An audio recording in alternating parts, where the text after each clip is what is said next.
Hello good morning everyone. Madhya Pradesh के current affairs में बात करेंगे। आज हम 16 से लेकर 17 जुलाई तक के जो महत्वपूर्ण करंट अफेयर्स हैं उनके बारे में। 16 तारीख का और 17 तारीख का जो वीडियो है वो एक साथ नहीं आ पाया था क्योंकि इतना करंट अफेयर्स जो है वो अभी मिल नहीं पाया था मुझे, ठीक है। इसलिए इन दोनों पार्ट्स को 16 और 17 का एक ही पार्ट में मैं इसका वीडियो बना रहा हूँ। गाइस, हमारी क्विज जो है वो स्टार्ट हो चुकी है टेलीग्राम पर। ये मध्य प्रदेश आउटलुक फैंस करके ग्रुप है, इसको आपको ज्वाइन करना है तो पहले आप ये चैनल ज्वाइन कर लीजिए या फिर इस लिंक पे जाके आप डायरेक्ट इसको ज्वाइन कर सकते हैं। ये क्विज की टाइम टेबल वगैरह है, ये आप देख सकते हैं। सारे क्विजेस जो हैं टाइम से करवाए जाना। इसके अलावा ये हमारी आउटलुक्स हैं, ये अगर आप लेना चाहें तो डिस्क्रिप्शन में आपको लिंक मिल जाएगा। ये कुछ नोट्स हैं मध्य प्रदेश जीके के, जी विज्ञान के और विज्ञान के।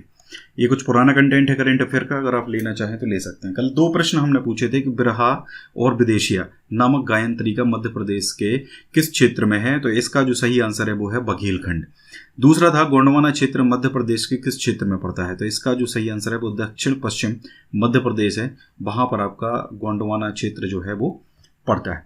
मिली चौहान ने इसका आंसर किया है, ये बिरहा और विदेशिया नामक गायन तरीका मध्य प्रदेश के बघेलखंड क्षेत्र से मिलता है। विदेशिया गायन रात में जंगल अथवा सुनसान जगहों पर किया जाता है। यह नायक नायिका के मिलने और बिछड़ने की अभिलाषा है। बिरहा जो है वो बघेलखंड में बिरहा गायन की प्रथा सभी जाति जो है उनमें पाई जाती है। गोंडवाना क्षेत्र जो है वो मध्य प्रदेश में दक्षिण पश्चिम में पड़ता है। उत्तरी भाग जो है वो लोरेशिया उसको कहा जाता है। पेंजिया और लोरेशिया ये आपने सुना होगा अगर आपने ज्योग्राफी अगर पढ़ा हुआ है तो आपको काफ़ी आइडिया हो इसके बारे में। गोंडवाना लैंड का जो नाम है वो एंडोरेंड सोएस ने भारत के गोंडवाना क्षेत्र के नाम पर किया था, मतलब इसका जो नामकरण है वो इन्होंने किया था। यहाँ पर नर्मदा, सोन घाटी, ये सारी चीज़ें इसमें आपकी पड़ती हैं, ठीक है। तो ये अच्छा आंसर इन्होंने इसका किया है। बाकी पूरी इन्फॉर्मेशन इसमें इन्होंने नहीं दी है, थोड़ा सा इन्फॉर्मेशन को एलैबोरेट करने का कोशिश किया करो। आज का हमारा प्रश्न है, निम्नलिखित में से किस साहित्यकार को हिम तरंगिणी के लिए 1955 में साहित्य अकादमी पुरस्कार मिला था। तो ये 4 ऑप्शन है, आपको कमेंट करके इसको बताना है। कालिदास सम्मान में कितनी राशि दी जाती है, 4 ऑप्शन है, सही कमेंट करके आप जरूर बताएं दोनों प्रश्नों को। ये गाइस हमारी एमपीएसआई और एमपी कांस्टेबल की टेस्ट सीरीज है, मध्य प्रदेश के करंट अफेयर्स की, MP GK test series, MP जो साइंस है उसका भी टेस्ट सीरीज अवेलेबल है, अगर आप लेना चाहें डिस्क्रिप्शन में लिंक मिल जाएगा। पहला प्रश्न है, बहुत इंपॉर्टेंट प्रश्न है ये, ध्यान रखिए। देखिए अभी एमपीपीएससी में एक प्रश्न पूछा गया था, ठीक है, उसमें जो हमारे यहाँ की योजना चलती है उसमें 28,000 रुपये दिए जाते थे पहले। तो अब वो जनवरी में क्या करा था उन्होंने 51,000 उसको बढ़ा दिया था। मुझे एग्जैक्ट योजना मतलब दिमाग से निकल गया है, एकदम याद नहीं आ रहा है मुझे कौन सी योजना थी वो, ठीक है। तो उसमें 28,000 से बढ़ा के 51,000 कर दिया था। तो इस तरीके के जो प्रश्न होते हैं ना वो बहुत इंपॉर्टेंट होते हैं, ठीक है। ऐसे कई प्रश्न एग्जाम में पूछे जाते हैं आपसे करंट अफेयर के नाम पे या स्टैटिक जीके के नाम पे। तो देखिए एसिड प्रदेश में जो एसिड पीड़ित हैं उनको कितने रुपये प्रति माह आर्थिक सहायता दी जाएगी।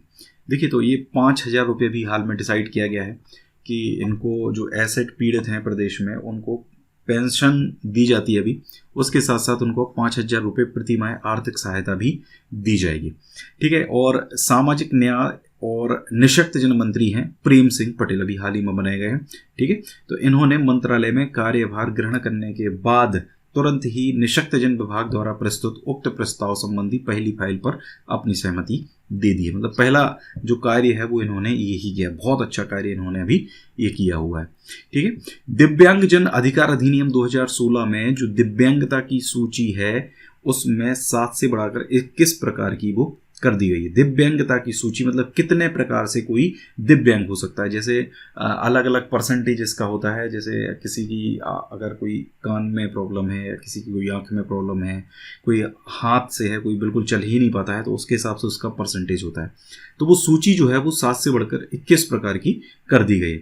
इसमें जो एसिड अटैक पीड़ित हैं उनको भी दिव्यांगता की श्रेणी में रखा गया है। और इस अधिनियम में जो प्रावधान है उसके अनुसार बेंचमार्क दिव्यांगता जो है वो 40% रखा गया है। मतलब एसिड जैसे जो सर्टिफिकेट बनता है ना इसका, वो 40% का बनेगा, ठीक है, अगर कोई एसिड पीड़ित है तो, ठीक है। और जो स्पर्श पोर्टल है उसकी अगर बात करते हैं तो प्रदेश में एसिड अटैक पीड़ित जो है उनकी कुल संख्या अगर बात करते हैं तो वो मात्र 17 है, ठीक है। तो ये ध्यान रखिए आप, 5,000 रुपये ये राशि कर दी गई और उनको पेंशन भी दी जा रही है। हाल ही में मुख्यमंत्री ने देवास जिले की किस तहसील को जिला बनाए जाने की घोषणा की है? तो आपको पता है, अभी हाट पिपल्या करके जो जगह है वहाँ पर शिवराज सिंह चौहान गए थे 1-2 दिन पहले, तो वहाँ पर उन्होंने घोषणा करी है कि जो बागली तहसील है देवास जिले की, देखिए देवास जिले में 10 तहसीलें हैं, उनमें से जो बागली तहसील है उसको उन्होंने हाट पिपल्या में घोषणा करी है, क्योंकि वहाँ पर वो जो पूर्व मुख्यमंत्री हैं श्री कैलाश जोशी, उनकी प्रतिमा का अनावरण करने के लिए वहाँ पर गए थे, तो उन्होंने देवास जिले की जो बागली तहसील है उसको जिला बनाए जाने की घोषणा भी हाल ही में करी है। तो उन्होंने हाट पिपल्या में करीब 96,800 हेक्टेयर सिंचाई क्षमता की 2,540 करोड़ रुपए की माइक्रो सिंचाई परियोजना और 103 गांवों के लिए 241 करोड़ की नल जल योजना को स्वीकृत करने की भी घोषणा करी है। देखिए अब क्या है, उपचुनाव आ रहे हैं, तो जहाँ जहाँ उपचुनाव होने हैं वहाँ वहाँ डेफिनेटली ये लोग जाएंगे और वहाँ पे इस प्रकार की जो घोषणाएं हैं वो करेंगे। ठीक है, तो इसका एक कारण ये भी हो सकता है। ठीक है, तो यहाँ पर देवास जिले में इन्होंने क्या घोषणा करी है, बागली को नया जिला बनाने की। अगर यहाँ पे देखें एक्चुअल में पुराना मैप है, वैसे तो अगर देवास में अगर हम बात करते हैं तो टोटल 10 तहसीलें जो हैं वो हो गई हैं। ठीक है, टोटल 10 हैं, इसमें तो केवल 8 ही हैं। तो इसमें ये है आपका, देखिए बागली, तो ये बागली जो है तहसील है अभी, इसको जिला बनाए जाने की जो घोषणा है वो करी गई है। जैसे एक नई तहसील जो है वो देवास से देवास नगर बनाई है, एक देवास है तो वो ग्रामीण एरिया हो जाता है एक तरीके से, और दूसरी बन जाती है देवास नगर। तो इस प्रकार से टोटल जो तहसीलें हैं वो देवास में वो कितनी हो गई हैं, 10 हो गई हैं। अगला प्रश्न है, हाल ही में दिव्या चौकसी का निधन हो गया, उनका संबंध किस शहर से है? देखिए दिव्या चौकसी जो है ये बॉलीवुड में एक्ट्रेस थी, इनका संबंध है मध्य प्रदेश की राजधानी भोपाल से। इनकी जो स्कूलिंग है एक्चुअल में वो स्कूलिंग भोपाल में ही हुई है। ठीक है, 2011 में मिस यूनिवर्स कंटेस्टेंट बन चुकी हैं। 2016 में इन्होंने फिल्म है दिल तो अपना आवारा, इसके साथ बॉलीवुड में डेब्यू किया था। 2018 में दिव्या ने पटियाले दी क्वीन गाने के साथ सिंगिंग डेब्यू भी किया था, मतलब ये सिंगर भी थी, ये एक्ट्रेस भी थी। ठीक है, और इनका भोपाल का कोई एडवोकेट परिवार है उससे इनका नाता रहा है। स्कूलिंग इनकी भोपाल से हुई है, इसके बाद ग्रेजुएशन इनका दिल्ली से हुआ है। इसके साथ साथ लंदन की जो बेडफोर्डशायर यूनिवर्सिटी है उससे इन्होंने एक्टिंग का कोर्स किया हुआ था। इनका भी हाल ही में निधन हो गया है, इसके कारण एक करंट अफेयर अभी आपका यहाँ पर आया है। अगला जो करंट है हमारा, इंदिरा गांधी राष्ट्रीय मानव संग्रहालय जो है उसमें पारंपरिक तकनीकी पार्क के पास 15 एकड़ क्षेत्र में एक अरिष्ट वन तैयार किया जा रहा है। कौन सा वन तैयार किया जा रहा है? अरिष्ट वन तैयार करा जा रहा है, जिसमें 300 नीम के पौधे लगाए जाएंगे। ये वन जो है वो स्वास्थ्य की दृष्टि से संग्रहालय में विजिट करने वालों के लिए खास होगा। वहाँ पे एक्चुअल में क्या है, एक ट्रैक इस तरीके से बनाया जा रहा है उस वन में, अरिष्ट वन में, ताकि लोग वहाँ पे जॉगिंग वगैरह भी कर सके। और ये जो वन है वो 1 अगस्त से लोगों की विजिट के लिए भी तैयार हो जाएगा, मतलब 1 अगस्त से आप यहाँ पे जाके विजिट भी कर सकते हैं। तो 15 एकड़ में ये अरिष्ट वन जो है वो कहाँ पर बनाया जा रहा है? इंदिरा गांधी राष्ट्रीय मानव संग्रहालय। कहाँ पर है इंदिरा गांधी राष्ट्रीय मानव संग्रहालय? इंदिरा गांधी राष्ट्रीय मानव संग्रहालय इकलौता पूरे देश का इस प्रकार का अपने आप में इकलौता संग्रहालय है, और यह मध्य प्रदेश की राजधानी भोपाल में। ठीक है, ध्यान रखिए। फरियादियों को भी चालान की कॉपी देने की घोषणा अभी हाल ही में गृह मंत्री नरोत्तम मिश्रा के द्वारा करी गई है। ठीक है, इन्होंने अभी तक क्या होता था कि जो भी आरोपी था उसको चालान की एक कॉपी दी जाती थी।